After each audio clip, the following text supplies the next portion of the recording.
Today we will be discussing on proton pump inhibitors and the kidney and the various effects of the proton pump inhibitors and the renal functions. So the brief outline of the talk would be, I will just introduce the topic. I'll talk about the adverse effects of proton pump inhibitors. I'll go into detail about proton pump inhibitors and kidney and the strategies which include deep prescription strategies. So I'll start with the case vignette. So this was published by Sampath Kumar, Dr. Sampath Kumar, in the Indian Journal of Nephrology 2013. So this was one of the first case reports that came with proton pump inhibitors. So this 49-year-old female who was on follow-up for hypothyroidism, bronchial asthma, and peptic ulcer disease. And she was taking omeprazole, eltroxin, and deriphyllin for about 8 weeks for GI symptoms. And there was no feature suggestive of vasculitis or any other acute kidney injury. Clinical features, blood pressure was 140/80, and the urinalysis showed about trace proteinuria and WBCs in the urine. And the blood urea was 45 and the serum creatinine was 1.6. And she developed oliguria and the renal failure worsened. And the renal ultrasound was showing an enlarged kidney with an increased cortical echoes. And a renal biopsy was done, and the indecision showed about diffuse lymphocytic infiltrates covering more than 90% of the core. Sorry, I couldn't put the biopsy slide. So it was typically about acute interstitial nephritis. And taking into consideration the cause, omeprazole was stopped, and she was treated with steroids. And the renal parameters improved, but she is left with a residual renal parameter, residual renal impairment with a serum creatinine of 1.6 on follow-up after 1 year. So this was a case report, and this typically shows the tempo and the manner in which acute kidney injury develops following a PPI intake, or in other words, an acute interstitial nephritis.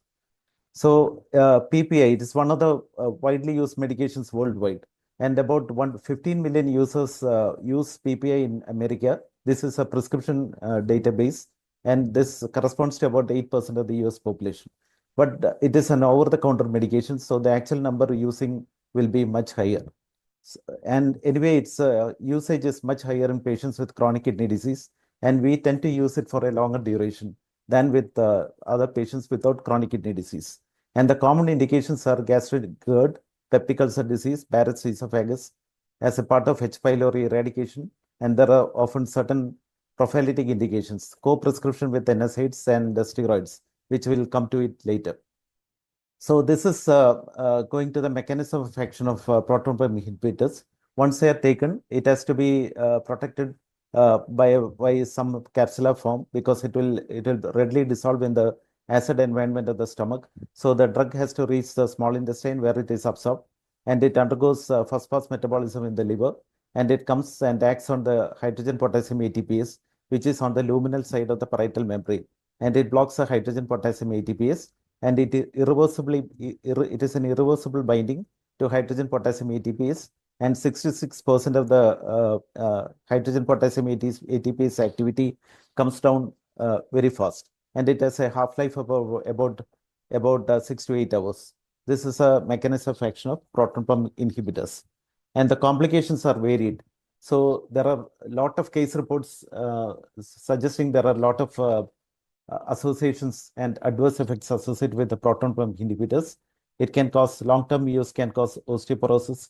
It can cause small bowel bacterial overgrowth. It is linked to spontaneous bacterial peritonitis. Long-term association is associated with B12 and B12 deficiency and anemia. And liver, it is associated with hepatic encephalopathy precipitation if it is associated with a long-term use. And some reports have even suggested the occurrence of hepatocellular carcinoma. Lung, it is associated with the development of community acute pneumonias. It is said to be one of the precipitants of, it can worsen the COVID pneumonia, which was described during the COVID times. It is associated with the dementia. Some reports have associated with the vascular complications like stroke and myocardial infarction. Then it is associated with the subacute lupus, then rhabdomyolysis and atrophic gastritis. And coming to the kidney, it is associated with both acute complications and chronic complications like acute interstitial nephritis and end-stage renal disease. And Clostridium difficile diarrhea and Campylobacter colitis have been described with proton pump inhibitors. And these are the associations which are most commonly described, like non-kidney events include atrophic gastritis, vitamin B12 malabsorption, Clostridium difficile infection, community-acquired pneumonias, dementia, gastric cancer, and osteoporotic fractures. And coming to the adverse kidney outcomes, this have been implicated in the development of hypomagnesemia, acute kidney injury, acute interstitial nephritis, incident chronic kidney disease, kidney failure. And it has been associated with the all-cause mortality due to death due to cardiovascular disease, death due to chronic kidney disease, and death due to upper gastrointestinal cancer. So these are the various associations that have been implicated with chronic proton pump inhibitor use. Now, coming to the kidney, we'll go into the problems that are associated with the proton pump inhibitors. One is hypomagnesemia. Second is the development of acute kidney injury, specifically acute interstitial nephritis, and the development of incident chronic kidney disease. Hypomagnesemia is a risk associated with the prolonged use, and it is often worsened with the use of diuretics. And the current FDA recommendation suggests that if you are using proton pump inhibitors for a long time, specifically they have mentioned a time period of more than 1 year, especially in conditions like Barrett's esophagus, it is mandatory that you should monitor the magnesium levels. And observational studies have shown that increased risk of developing hypomagnesemia, especially in chronic kidney disease patients, those patients on dialysis, and magnesium supplementation, however, is ineffective in treating hypomagnesemia associated with the proton pump inhibitor use, and it often requires a stoppage of proton pump inhibitors. And the mechanism of hypomagnesemia is primarily the enteric. So in the small intestine, the chronic proton pump inhibitor use will suppress the paracellular absorption of the magnesium by targeting the TRP M6 and M7 channels. So the magnesium absorption will be decreased. This primarily hypomagnesemia thus is a primarily problem with the enterocyte, not with the kidney. But to a certain degree, it can target the kidney as well, where the magnesium absorption also decreases. So this is the problem is primarily within the enterocyte. Now this is a first seminal landmark case report which was published by Raffanek et al., which described a case report associated with acute interstitial nephritis due to omeprazole. This was published way back in 1992 in the American Journal of Medicine. So subsequently, people have started describing a lot of adverse effects with proton pump inhibitors, especially with the kidney. Now, there are various studies which have case control studies as well as cohort studies which have looked at the association of proton pump inhibitors and acute kidney injury. And various studies, I have quoting few studies. One study I have reported about 36.4 patients per 1,000 person years will develop an acute kidney injury compared to non-users, in which it is about only 3.54. It has got a hazard ratio of around 2.52 for acute kidney injury within 120 days of first PPI prescription. So you stand a risk of approximately 2.5 times than with the non-PPI users if you are on acute on PPI. Then you have an adjusted odds ratio of 1.43 for new onset acute kidney injury in PPI group compared to the control group. So if you are using PPI for any associated medical issues, you have a 43% increased risk of developing acute kidney injury. So these are the studies which have, these are the various incidence ratios which have been mentioned in few of the studies. So I'm just quoting so there are a lot of case reports. One is by Dr. Sampath in the Indian Journal of Nephrology, one acute interstitial nephritis due to proton pump inhibitors. I have taken the case vignette from this report. Then there are studies which have used, which have looked into the occurrence of acute kidney injury in intensive care unit patients. And this is a study which has been done in patients on intensive care and who have been prescribed proton pump inhibitors. And the conclusion of the study was a prophylactic PPI use is associated with an increased risk of new onset of acute kidney injury in ICU patients. And indiscriminate use of proton pump inhibitors should be avoided. However, there are a lot of confounding variables in these in all these studies, which we will discuss at the end. So, what is the mechanism of acute kidney injury when you are using a PPI? The most demonstrable one is an interstitial nephritis, and the interstitial nephritis is typically a hypersensitivity reaction to the proton pump inhibitor or its metabolite. Second cause could be an tubular necrosis. It can induce death of cells in the kidney tubules, potentially due to oxidative stress and inflammation. Then the third factor is inflammation and immune response. So the proton pump inhibitor can bind to proteins, triggering an immune response and inflammation.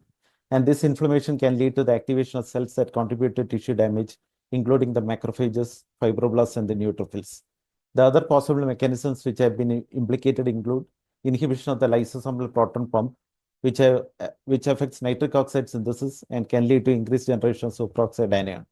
So it can also lead to hypomagnesemia, which can increase the secretion of inflammatory and atherogenic markers. So these are the mechanisms that have been described, the mechanisms that are postulated to cause acute kidney injury when you use proton pump inhibitors. Now coming to the chronic kidney disease. So various studies have demonstrated that there is an increased risk of CKD outcomes. CKD outcomes include incident CKD, progression of the chronic kidney disease, and frank kidney failure. So, however, these studies have limited by the fact that they are primarily observational studies. They have graded an increased risk in with higher doses and prolonged duration of therapy. So, so it is not clearly known whether the occurrence of acute kidney injury due to a proton pump inhibitor have actually increased risk for a CKD outcome. And this question was primarily looked into by the author C et al.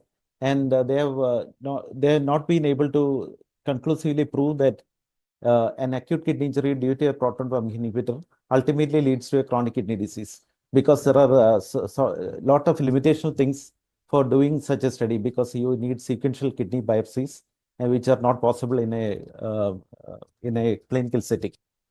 So a few meta-analyses have shown that there is a relative risk of about 1.32 for chronic kidney disease in PPI users when compared to non-users. So I'm just going to few of the case control studies and the cohort studies. A lot of case control studies and cohort studies have been published. So you get Aurora et al., which was primarily a case control study. So this showed a odds ratio of around 1.1 with a 95% confidence interval for development of CKD. Then a few case cohort studies have been done where again they've shown varying incidence of hazards ratio. So hazard ratio of 1.39, hazard ratio of 1.28, hazard ratio of 1.26, and a hazard ratio of 1.26. So these two studies compared a proton pump inhibitor versus a S2 blocker use. So they have demonstrated that these patients have 26% more risk of developing a acute kidney injury due to a proton pump inhibitor. Now the postulates what causes chronic kidney disease when you are taking proton pump inhibitor. The postulated mechanisms are acute interstitial nephritis. So acute kidney injuries can sometimes progress to chronic kidney disease if the kidney function fully doesn't recover. And acute interstitial nephritis, as I already told, is a hypersensitivity immune reaction. Then hypermagnesemia can play a crucial role in kidney function, and low levels can affect the vascular and endothelial function, potentially contributing to chronic kidney disease. Third mechanism, this is coming up in a big way in the pathogenesis of many chronic kidney disease, where primarily the problem is with the gut microbiome alteration and indoxyl sulfate. So proton pump inhibitors can disrupt the balance of gut bacteria, potentially leading to increased production of indoxyl sulfate. And indoxyl sulfate is a uremic toxin that can contribute to CKD progression. And proton pump inhibitors may increase hepatic cytochrome protein levels, which are involved in indoxyl sulfate synthesis, and potentially it leads to increased indoxyl sulfate exposure. Then other potential mechanisms are interference with the renoprotective alkaline tide. So alkaline tide is a natural process that helps to protect the kidneys, and proton pump inhibitors may interfere with the alkaline tide. So it can target the kidney. Then other mechanisms which have been postulated are oxidative stress and tubular death, inhibition of the lysosomal proton pump, which could affect the nitric oxide synthesis and potentially increase the generation of reactive oxygen species. So these are the mechanisms which are postulated to cause chronic kidney disease when you are on a long-term PPI use. So I'm just showing a few of the studies uh, which have demonstrated chronic use of proton pump inhibitors and all-cause mortality and mortality due to chronic kidney disease.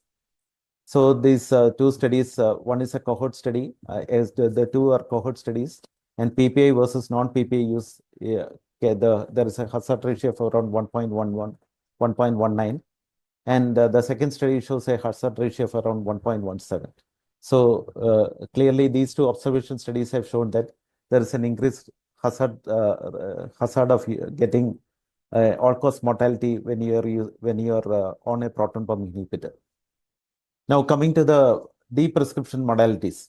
So this is a article. This is a article which is taken from the AJKD in practice.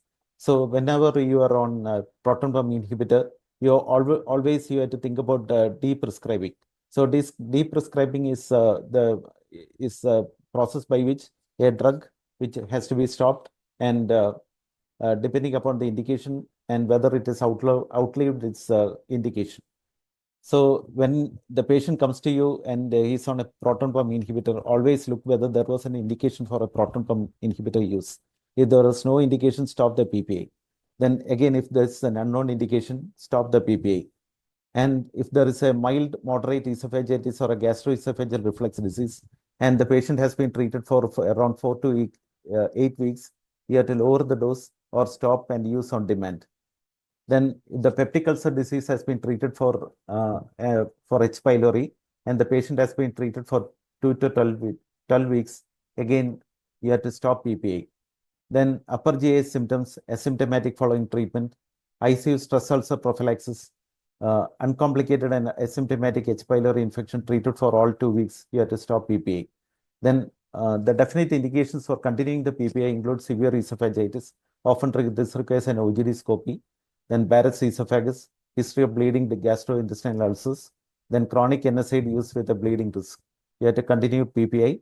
In case of adverse events, you have to deprescribe and in consultation with a gastroenterologist.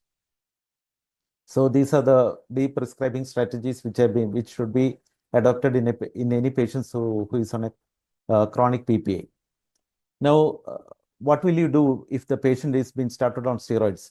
As a routine procedure, we give them pantoprazole or some proton pump inhibitor. And recently, there are studies which have shown that there is no need to use proton pump inhibitor, especially if the patient is on a high dose steroids. So why do you think that the proton pump inhibitors are needed for a steroid ulcer induced ulcer prophylaxis? So this is labeled as things we do for no reason. So this is one rationale is that steroids alone are not inherently ulcerogenic, as they only inhibit COX-2 and not COX-1. And this is one primary problem. And proton pump inhibitors increase the risk of infection and other harmful side effects. And when you should use is that if the patient is using steroids along with NSAIDs, then definitely you should consider putting them on PPA. And if the patient is on anticoagulants, and those patients with the peptic ulcer disease are high risk features. But this is often a contentious issue, and because he will be subjected to a lot of medical jostling. So if you are very much keen to know the fine nuisance of statistics involved in all these papers and all these publications, this is a paper that you should refer to. So a proton pump inhibitors and the kidney disease. This is reviewed by Matthew Weir, and this has been published in the American Journal of Nephrology. So it's gone into the minute details of the problems associated with the case control studies and the cohort studies and the observational studies, and why it is mandatory to have a experimental study that is a properly conducted randomized control trial with regards to proton pump inhibitors. So to conclude, I have just taken the conclusions from this above paper. So observation studies have shown that there is some association between proton pump inhibitor use and the occurrence of acute kidney injury and incident chronic kidney disease. However, all these studies have bias because it's just a cohort study or a case control study. They have got information bias, exposure bias, selection bias, and this is a major problem associated with all these studies. They have got substantial residual confounding, whereas a third variable has got influence on the initial two variables. So the conclusion is that there is no definite validity can be established, even if we increase the numbers and unless and until you demonstrate a high relative risk associated with proton pump inhibitors, there can be no validity. And most of the studies are limited by the fact that we don't have any biopsy reports. So always you have to consider deprescribing proton pump inhibitor whenever possible. It needs well-planned multiple experimental trials or randomized control trials to address this issue. Always you can consider alternatives like S2 receptor antagonists and the new PCABs like vonoprazan. So thank you. Thank you for the listening.